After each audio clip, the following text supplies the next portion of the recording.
नमस्कार साथियों, UCA online classes पर आप सभी का हार्दिक स्वागत है। मैं डॉक्टर मनीष कुमार रावल विद्या भवन कॉलेज में लेक्चरर हूँ और पिछले 15-20 साल से इसी फील्ड में हूँ। कहीं नामी कोचिंग सेंटर्स पर पढ़ा रखा है, न सिर्फ रीट लेवल बल्कि IAS, RS, first grade, second grade, net, MSc सभी तरह की क्लासेस को, IIT, नीट वगैरह को मैंने पढ़ा रखा है। ये मेरा एक जनरल इंट्रोडक्शन था। यहाँ मैं आप लोगों को जनरल साइंस पढ़ाऊँगा और जनरल साइंस में भी सबसे पहले हम लोग लेंगे केमिस्ट्री।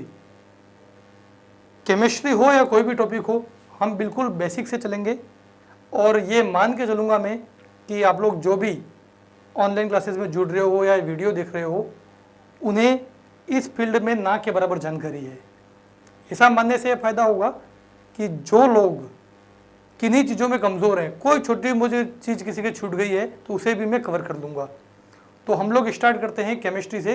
जनरली आप सभी को पता है कि जनरल साइंस में केमिस्ट्री, फिजिक्स और बायोलॉजी तीनों पढ़ी जाती हैं, तो हम लोग केमिस्ट्री से स्टार्ट कर रहे हैं। केमिस्ट्री से स्टार्ट कर रहे हैं तो ये जानना जरूरी है कि केमिस्ट्री क्या है और इसमें क्या पढ़ा जाएगा। तो केमिस्ट्री के अंदर क्या पढ़ा जाएगा उसको समझाने के लिए एक नॉर्मल तौर पर, मजाक के तौर पर मैं कहता हूँ कि केमिस्ट्री में हम लोग मिस्ट्री पढ़ते हैं। मिस्ट्री का मतलब है रहस्य। अब ये बात आती है कि किसका रहस्य पढ़ेंगे, तो मैं कहता हूं कि दुनिया का रहस्य पढ़ेंगे, पूरी दुनिया का रहस्य। फिर बात आ गई दुनिया क्या है। यदि पूरी दुनिया को एक नाम देना है तो वो एक नाम हम क्या देंगे, वो नाम दिया जाता है पदार्थ। पूरी दुनिया पदार्थ है। अब लोग कहोगे सर पदार्थ कैसे? दुनिया के अंदर क्या है? पेड़ पौधे हैं, जीव जंतु हैं, नदी नाले हैं, और इसके अलावा हम लोग बात करें तो कंकड़, मिट्टी, पर्वत, पठार, बहुत सारी चीज़ें हैं। पर इन सारी चीज़ों को हम लोग पदार्थ कह सकते हैं। वैसे आगे जाके हम पढ़ेंगे कि अपदार्थ भी होता है, कहीं थोड़ी सी चर्चा करेंगे, पर फिलहाल हम बिल्कुल नॉर्मली चलें तो दुनिया में जितनी भी चीज़ें हैं, ऊर्जा को, भावनाओं को, इनको छोड़ करके बाकी जितनी भी चीज़ें हैं, उन सब चीज़ों को एक कॉमन नाम देना है तो आप लोग कह सकते हो पदार्थ। तो यहाँ हम लोग पढ़ने जा रहे हैं पदार्थ का रहस्य। मैंने कहा केमिस्ट्री, इसमें है मिस्ट्री। मिस्ट्री मतलब रहस्य, और रहस्य किसका? दुनिया का रहस्य। दुनिया का रहस्य क्या है? तो दुनिया का रहस्य है पदार्थ का रहस्य, क्योंकि दुनिया की हर चीज को, जिसे हम देख सकते हैं, जो जगह गिर रही है, जिसे हम फील कर सकते हैं, जिसका कोई द्रव्यमान है, वजन है, उन सभी चीज़ों को हम लोग पदार्थ कहते हैं। और दुनिया का रहस्य मतलब पदार्थ का रहस्य, क्योंकि मैं पदार्थ कह दूँ तो उसमें जीव जंतु भी आ गए, पेड़ पौधे भी आ गए, पहाड़, मिट्टी, नदी, पानी, कंकड़, सारी चीज़ें जो भी हम लोग सोचते हैं, वो सारी चीज़ों को एक कॉमन नाम हम पदार्थ दे सकते हैं। और दुनिया का रहस्य मतलब पदार्थ का रहस्य। अब फिर बात आती है कि पदार्थ का रहस्य, क्या रहस्य है पदार्थ का? और इस पदार्थ के रहस्य की हम लोग बात करने जा रहे हैं। तो पदार्थ के रहस्य के लिए मैं 3-4 चीजें लिखूंगा। अच्छा, पदार्थ का रहस्य समझना है तो कोई एक एग्जाम्पल पदार्थ का लेना होगा हम लोगों को। एक एग्जाम्पल यहाँ लिख देता हूँ, पानी, वाटर, जल, या केमिस्ट्री के अंदर हम लोग कहते हैं H2O। ये एक पदार्थ मैंने पकड़ लिया और हम कोशिश कर रहे हैं कि इसके रहस्य को समझे कि इसका क्या रहस्य है। तो इसके रहस्य में सबसे जो पहली चीज है वो आती है कि इसका संगठन क्या है। कंपोजिशन, संगठन नहीं, संगठन। इसका संगठन क्या है, मतलब ये किससे मिलकर के बना है। जैसे H2O की बात करें तो साफ दिख रहा है ये हाइड्रोजन और ऑक्सीजन से मिलकर बना है। मान लो मैं CO2 ले लूं तो आप लोगों के कार्बन और ऑक्सीजन से मिलकर बना है। कुछ और ले लेते हैं, AgCl ले लेते हैं, तो ये सिल्वर और क्लोराइड से मिलकर बना है। किससे मिलकर बना है, किसका कितना पोर्शन है, आगे जाके हम समझेंगे कि किस अनुपात में जुड़े हुए हैं। ये सारी बातें कि किन चीज़ों से मिलकर बना है और जो जो चीज़ें उसके अंदर हैं वो कितनी हैं, क्या परसेंटेज है उनका, इन सब बातों को हम कहते हैं संगठन। तो सबसे पहली बात तो ये जानना जरूरी है कि जिस भी पदार्थ की हम बात कर रहे हैं इसका संगठन क्या है, वो किससे बना है, उसके अंदर जो जो है वो सब कितने हैं, अणु, परमाणु, आगे जाके आप पढ़ोगे आयन वगैरह, जो भी चीज़ें हैं कितनी हैं, क्या परसेंटेज है उनका, ये संगठन। संगठन के बाद हम लोग पढ़ते हैं इनकी संरचना। ये भी इसका रहस्य है कि इसकी संरचना कैसी है, क्योंकि बहुत सारी चीजें, पदार्थ के जो गुण है, पदार्थ का जो व्यवहार है, वो निर्भर करता है कि उसकी संरचना कैसी है। तो संरचना जैसे समझनी पड़ेगी, हम आगे जाके देखेंगे। आपने सुन भी रखा होगा कि H2O जो है वो V आकार का होता है। CO2 रेखीय होता है। तो ये रेखीय V आकार किस तरह की संरचना है? हमने ये तो कह दिया कि इसके अंदर हाइड्रोजन है, ऑक्सीजन है, ये इस अनुपात में मौजूद है, जो भी कह दिया हमने 1:8 में मौजूद है या जो भी, परंतु वो किस हिसाब से जमे हुए हैं, क्या उनका अरेंजमेंट है, ऑक्सीजन कहाँ है, हाइड्रोजन कहाँ है, कैसी व्यवस्था में जमे हैं, क्योंकि उनके जमने की जो व्यवस्था है वो व्यवस्था उनके गुणों को निर्धारित करती है, उनके व्यवहार को दिखाती है। तो दूसरी बात हमको जो समझनी है वो है संरचना। तीसरी बात हम लोग करते हैं, पदार्थ का संगठन हो गया, पदार्थ की संरचना हो गई। तीसरी बात हम लोग इसके रहस्य में कहते हैं कि इसके जो गुण हैं वो भी इसका रहस्य है। अब आप लोग कहोगे पदार्थ के गुण, जी हाँ, जैसे H2O हम लोग कहते हैं कि एक अच्छा विलायक है, अच्छा विलायक है, इससे बहुत सारी चीज़ें घुल जाती हैं। इसी आप लोग देखोगे कि किचन में या दैनिक जीवन में जो सबसे ज़्यादा काम आता है वो जल ही है। जल के अंदर लगभग चीज़ें विलय होती हैं। आप चाय बना लो, दाल बना लो, दाल विलय नहीं होगी पर उसके जो नमक वगैरह जो बाकी कंपोनेंट है वो उसमें घुल जाएंगे। तो ये एक अच्छा विलायक है, इसका गुण है। दूसरा गुण है कमरे के ताप पर ये एक द्रव है। तीसरा गुण है ये पॉइजनस नहीं है, जहरीला नहीं है, हमको नुकसान नहीं करेगा पीने से, बल्कि फायदा ही करेगा। तो इसके जो भी गुण है, पदार्थ के गुण हमें पढ़ने होते हैं। H2O के लिए मैंने कहा कि एक अच्छा विलायक है, ये कमरे के ताप पर द्रव है, ये जहरीला नहीं होता है, तो ये सब इसके गुण हैं। शुद्ध H2O है तो वो उदासीन होता है, तो ये सारे इसके गुण हैं। इन गुणों को पढ़ना, ध्यान देना, मैं कह रहा हूँ केमिस्ट्री में मिस्ट्री पढ़ रहे हैं, मिस्ट्री दुनिया की मिस्ट्री, दुनिया का रहस्य। दुनिया का रहस्य, दुनिया क्या है? एक शब्द के अंदर दुनिया पदार्थ है, पदार्थ का रहस्य ही दुनिया का रहस्य है। और पदार्थ का रहस्य क्या है? तो हमने कहा पदार्थ का रहस्य है इसका संगठन, किससे मिलकर ये बना है, इसकी संरचना, जिनसे मिलकर ये बना है वो कैसे व्यवस्थित है, कहाँ जमे हुए हैं, इसके गुण, ठोस है, द्रव है, गैस है, जहरीला तो नहीं है, अच्छा विलायक है, नहीं है, और भी बहुत सारे गुण हैं। उन सारे गुणों का अध्ययन। और लास्ट बात, गुणों में परिवर्तन, गुणों में क्या बदलाव आ जाएगा वो भी हमें पढ़ना है। गुणों में परिवर्तन, तो हम लोगों ने कहा गुणों में परिवर्तन आप समझना चाहोगे तो जैसे ये द्रव है, H2O कमरे के ताप पर द्रव है, पर मैं इसको गर्म करूं और ज़्यादा गर्म करूं, 100 डिग्री तक गर्म कर दूं, तो 100 डिग्री के बाद ये द्रव से गैस अवस्था में आ जाएगा, वाष्प बन जाएगा। इसको ठंडा करूं मैं 25 डिग्री से 20 डिग्री, 10 डिग्री, 5 डिग्री, 0 डिग्री, जम जाएगा, ठोस अवस्था में आ जाएगा। तो 100 डिग्री पर ये द्रव से गैस अवस्था में आ सकता है, 0 डिग्री पर ये द्रव से ठोस अवस्था में आ सकता है। तो ये इसके गुणों में परिवर्तन है। गुणों में क्या परिवर्तन होता है?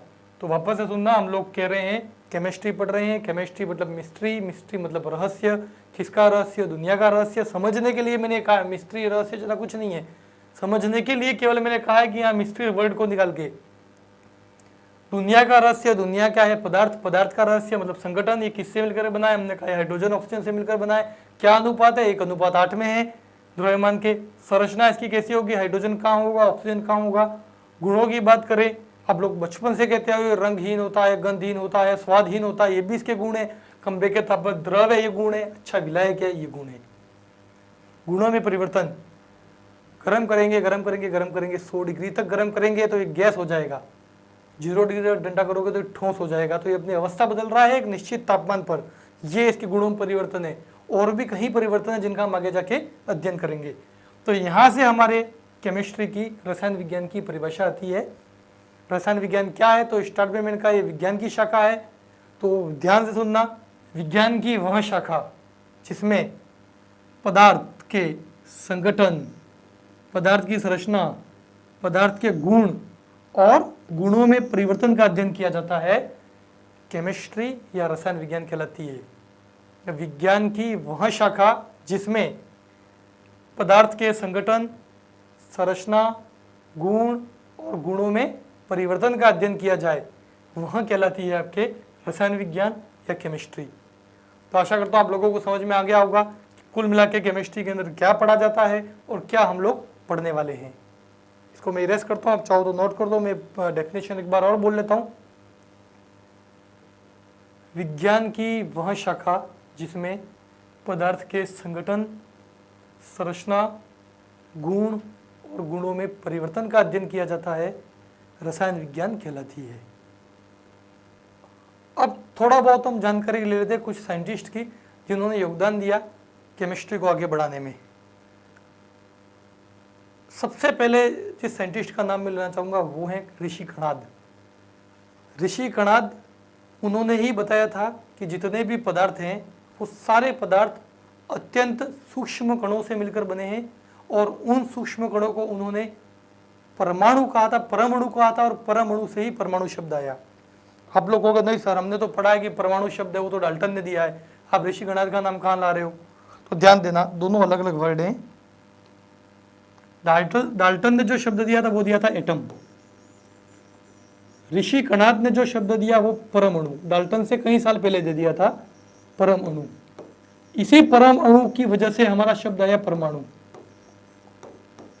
ऋषि कणाद ने कहा कि दुनिया में जितनी भी चीजें हैं वो सारी चीजें बहुत छोटे छोटे अत्यंत सूक्ष्म कणों से मिलकर बनी है। इन सूक्ष्म कणों को परमाणु कहते हैं, और इसी परमाणु को मिला के हमने नाम दिया परमाणु।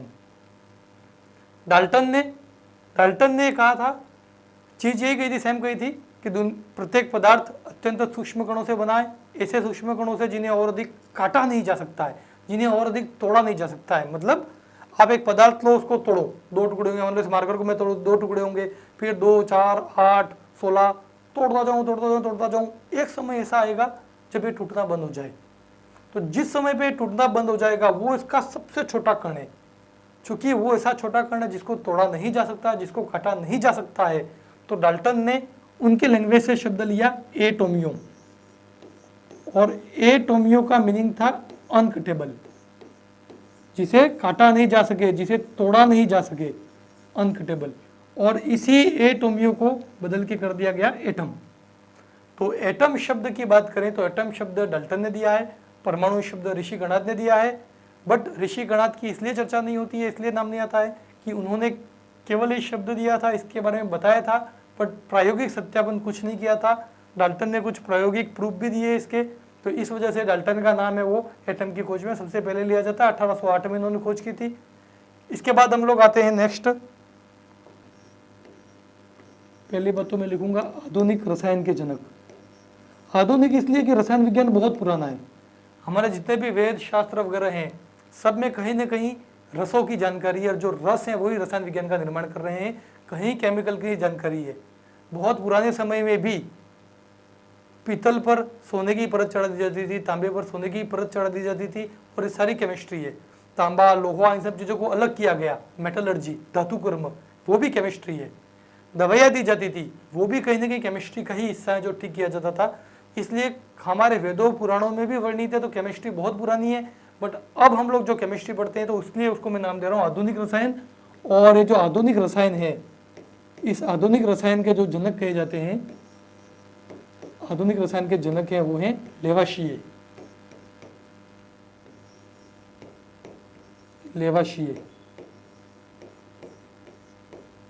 ध्यान देना, एनसीईआरटी की कुछ बुक्स हैं जिनमें हिंदी ट्रांसलेशन हुआ। हिंदी ट्रांसलेशन होने के बाद इसी नाम को ऐसा भी लिखा जाता है लवाइजिए। तो लेवाशिये हो या लवाइजिए हो, दोनों एक ही हैं, और ये है आधुनिक रसायन के जनक। अब में से कुछ लोग जो प्रॉपर साइंस से बिलोंग करते हैं तो वो लोग ये कहेंगे कि नहीं सर हमने तो पढ़ा है वॉन्थोप है, वॉन्थोप रसायन विज्ञान के जनक है। आप बहुत बार सर्च करने जाओगे तो हो सकता है गूगल पे भी ये नाम आ जाए वॉन्थोप। तो अब सही क्या है, लेवाशिये सही है या वॉन्थोप? तो ध्यान देना, वॉन्थोप जनक तो हैं रसायन विज्ञान के हैं, परंतु आधुनिक रसायन के जनक लेवाशिये हैं, और वॉन्थोप जो है वो है कार्बनिक रसायन के जनक। तो इन्हें कार्बनिक रसायन के जनक कहा जाता है। तो यदि कार्बनिक रसायन के जनक पूछा जाए तो वॉन्थोप ठीक है, परंतु जैसा मैं कह रहा हूँ 2-3 बार अलग अलग एग्जाम्स में ये क्वेश्चन पूछा गया है, आधुनिक रसायन के जनक कौन है? तो इसका हमारे पास आंसर है कि आधुनिक रसायन के जो जनक है वो है लेवाशिये, लवाइजिये। सिंपल सा नाम है, याद आ जाएगा। आपके दिमाग में ये बात जरूर आ रही होगी कि लेवाशिये ने ऐसा क्या किया। तो इनिशियली ये बताने वाले कि ऑक्सीजन जलने में सहायक है, तत्व क्या चीज़ है, इस तरह की जो छोटी छोटी इनिशियल बातें हैं केमिस्ट्री की, उनकी शुरुआत करने वाले, उनको बताने वाले लेवाशिये थे। वॉन्थोप ने बहुत सारे योगदान दिए, कार्बनिक रसायन में भी है, फिजिकल केमिस्ट्री में भी है, परासरण के नियम वगैरह के बारे में जो जानकारी दी थी, उन जानकारियों के लिए वॉन्थोप को सबसे पहला केमिस्ट्री का नोबेल पुरस्कार भी मिला था। तो कोई पूछे कि प्रथम नोबेल पुरस्कार केमिस्ट्री का किसे मिला था, तो प्रथम नोबेल 1901 में मिला था मिस्टर वॉन्ट्रॉप। तो वॉन्ट्रॉप यहाँ पर आपके दो काम कर रहे हैं, कार्बनिक रसायन के भी जनक हैं और प्रथम नोबेल प्राप्त करने वाले वैज्ञानिक भी वॉन्ट्रॉप ही है। तो ये एक जनरल जानकारी थी। ये नॉर्मल क्लास है, हम सिस्टमेटिक भी स्टडी करेंगे, बट जो कुछ चीज़ें हैं उसको मैं यहाँ पर ले रहा हूँ, फिर सिस्टमेटिक टॉपिक वाइज हम चलना शुरू कर देंगे। एक और जानकारी जो मैं आप लोगों को देना चाहता हूँ वो है पदार्थ की अवस्थाएं। उसके बाद हम जब सिस्टमेटिक तौर पर चलेंगे तो वापस पदार्थ को समझेंगे, उसकी अवस्थाओं को समझेंगे, बट एक नॉर्मल जानकारी मैं दे देता हूँ पदार्थ की अवस्थाओं के बारे में, क्योंकि ये ऐसे वर्ड है जो बार बार काम आएंगे, तो वो आप एक की जगह 2 बार पढ़ लो, ज़्यादा बेटर होगा आपके लिए। तो पदार्थ की अवस्था कितनी है, ये क्वेश्चन भी कई बार पूछा जा चुका है आप लोगों को, सर इसमें क्या पूछना, पदार्थ की अवस्था सभी जानते हैं, ठोस, द्रव, गैस, पर ध्यान देना कि पदार्थ की 15 से भी अधिक अवस्थाएं ज्ञात हो चुकी हैं।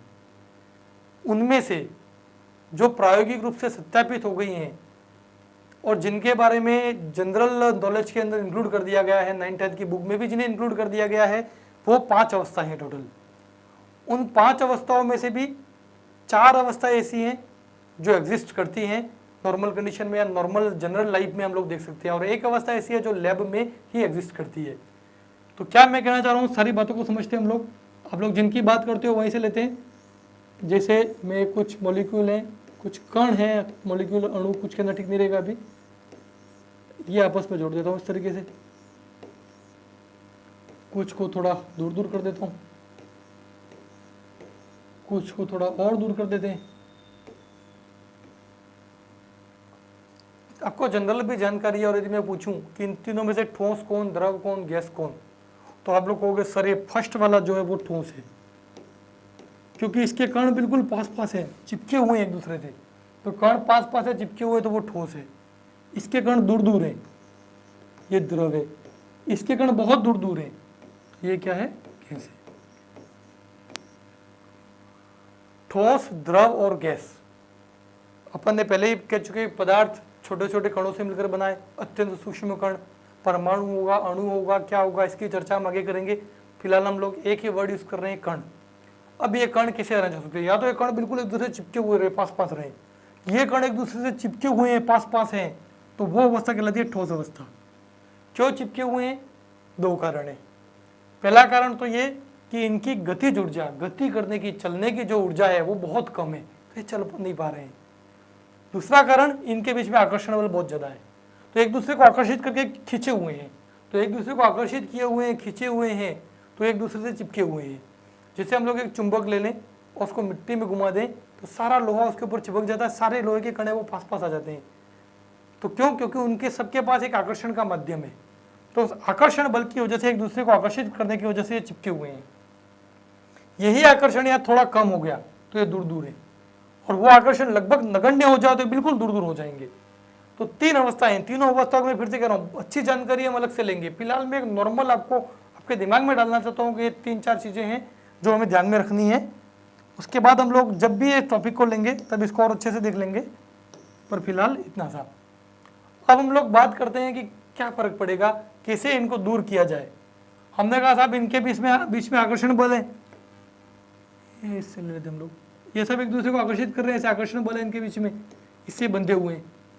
यदि किसी प्रकार से इन बंधों को तोड़ दिया जाए, किसी प्रकार से इनके आकर्षण को खत्म किया जाए, इन बंध को तोड़ा जाए, तो ये कण दूर दूर हो जाएंगे, और दूर दूर हो जाएंगे तो ये ठोस से द्रव बन जाएगा। अब कैसे तोड़ा जाए, तो तोड़ने के लिए क्या करना है, किसी चीज को तोड़ना है, ऐसे तोड़ना, मुझे दम लगाना पड़ेगा।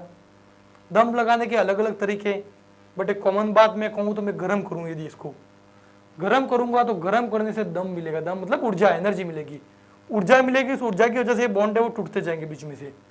तो जैसे ही ऊर्जा मिलेगी ये बॉन्ड थोड़े थोड़े टूट जाएंगे, वीक हो जाएंगे, और बॉन्ड जैसे ही टूटेंगे, इनमें आकर्षण बल जैसे ही कम होगा ये दूर दूर हो जाएंगे। दूर दूर होंगे तो दूसरी अवस्था आएगी द्रव। तो क्या किया मैंने, गर्म किया, गर्म करने पर ही हो रहा है। पर मैं ये चाहता हूं, मान लो कि इसको और द्रव से गैस में बदल दूं, तो अब क्या दिक्कत है, इसके बीच में भी आकर्षण बल है थोड़े थोड़े, ठोस से कम है पर आकर्षण बल तो है कि इनके बीच में कहीं ना कहीं, आकर्षण बल की वजह से एक दूसरे से बंधे हुए हैं। यहाँ बहुत ज्यादा आकर्षण है तो एक दूसरे के पास आ गए, यहाँ थोड़ा कम आकर्षण है तो दूर दूर है।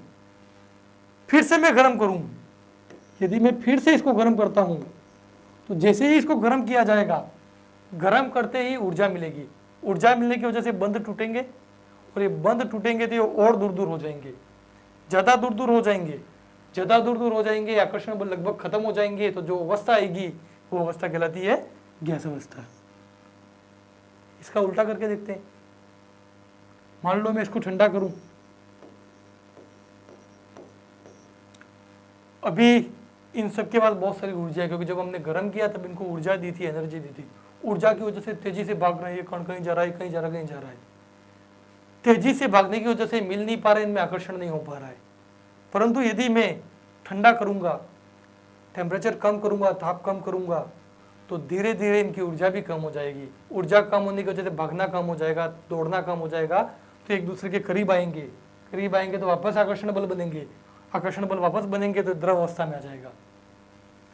फिर से ठंडा करूं, फिर से ठंडा करूंगा तो ये और करीब आ जाएंगे, आकर्षण बल और बढ़ जाएंगे, ज्यादा करीब आ जाएंगे तो ठोस अवस्था आ जाएगी। तो बेटा यहां तक की जो बातें हैं वो कहीं ना कहीं आप लोगों ने सुन रखी होंगी। मैंने हल्का सा इसको रिवाइज किया, मैंने केवल इतना समझाया कि कण पास पास है तो ठोस अवस्था है, दूर दूर है तो द्रव है, बहुत दूर दूर है तो गैस है।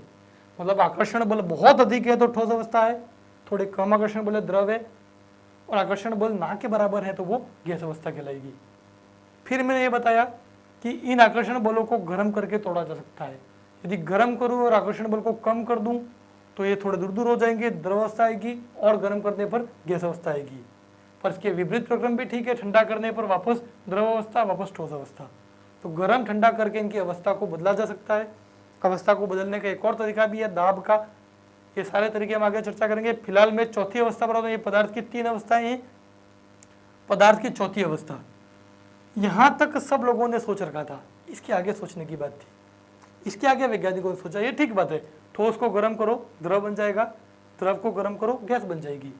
इससे आगे गैस को गर्म करो, कुछ देर तक गैस ही रहेगी, और गर्म करो गैस रहेगी, और गर्म करो, और गर्म करो, बहुत ज्यादा गर्म करो। जब गैस को बहुत अधिक गर्म किया जाएगा तो क्या होगा, ये सोचने की बात थी। तो ये पता लगा कि गैस को गर्म करोगे तो गैस रहेगी, और गर्म करोगे गैस, और गर्म गैस।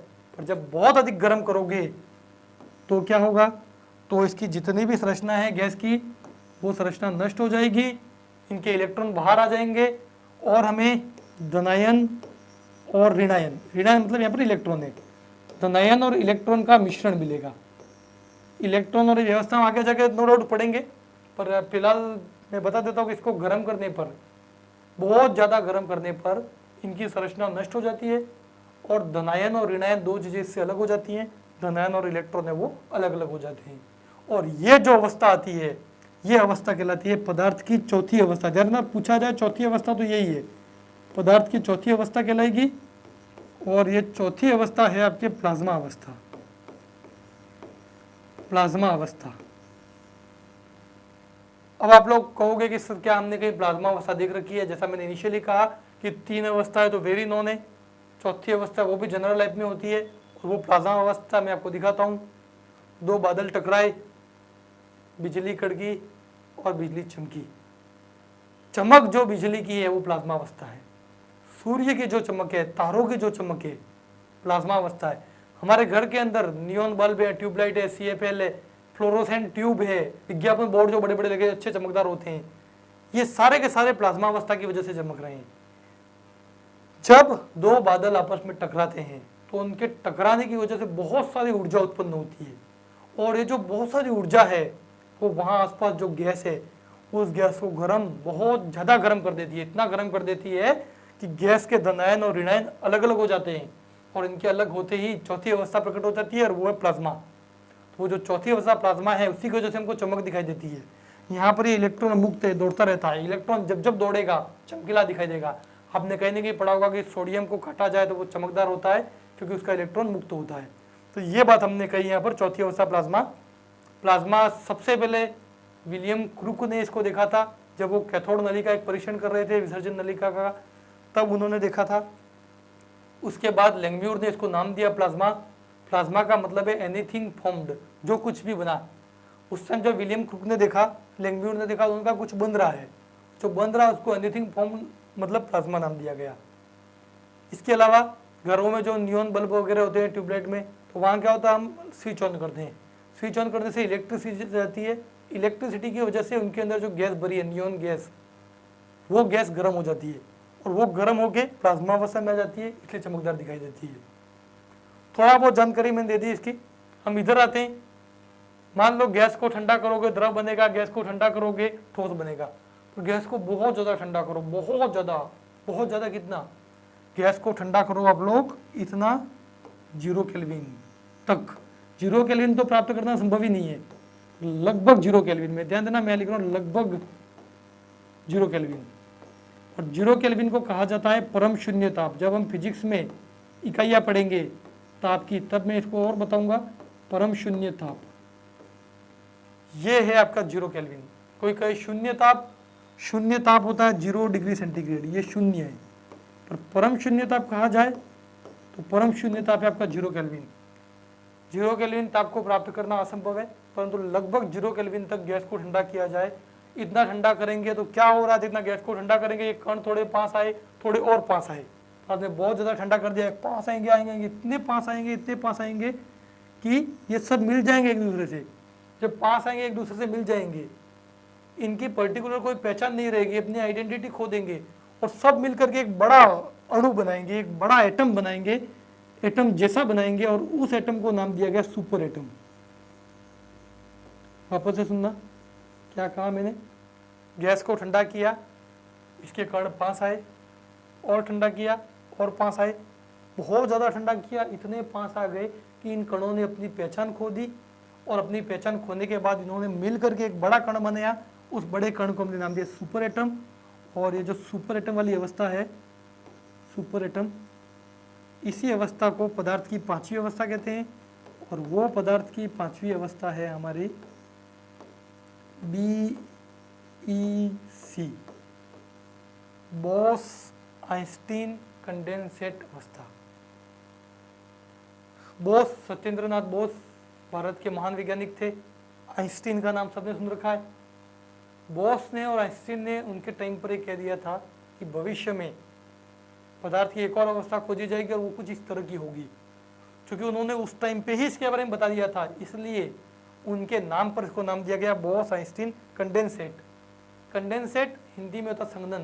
ये जो पास आने की प्रक्रिया है एक दूसरे के, वो संघनन कहलाता है। द्रव से ठोस बनना जनरली संघनन कहलाता है, पर कणों का पास आना संघनन, ये भी संघनन ही हुआ है, इसलिए बोस आइंस्टीन कंडेंसेट अवस्था भी कहलाती है। इसका एक और नाम है, और वो नाम है अति शीतित ठोस। क्योंकि एक तरह की ऐसी अवस्था है कि ठोस को बहुत ज़्यादा ठंडा कर दिया जाए तो जो अवस्था मिलेगी वो वाली अवस्था है अति शीतित ठोस अवस्था भी कहते हैं। इस अवस्था के बारे में जिन्होंने बताया था वो 3 वैज्ञानिक थे, वीमेन, कॉर्नेल और कटरले। और जब इन्होंने इसके बारे में बताया तो 2001 में उनको इस खोज के लिए नोबेल पुरस्कार मिला। ये बहुत इंपॉर्टेंट है, 2-3 बार अलग अलग एग्जाम्स में पूछा जा चुका है कि बोस आइंस्टीन कंडेंसर अवस्था किसने खोजी, इसके लिए किसे नोबेल पुरस्कार मिला। तो ध्यान देना 2001 में नोबेल पुरस्कार मिला है। आप लोग 9th-10th की बुक खोल के देखोगे तो वहाँ पर भी इसकी चर्चा की गई है NCERT साइंस की बुक के अंदर। तो मैंने कुल मिला के पदार्थ की 5 अवस्थाओं के बारे में बताया, केमिस्ट्री क्या है वो बताया। आगे और क्लास में और जानकारी लेंगे। हाँ, आपको किसी प्रकार की कोई प्रॉब्लम है तो आप लोग जब भी ऑनलाइन क्लासेस हों तब पूछ सकते हो इसके बारे में। धन्यवाद, थैंक यू सो मच।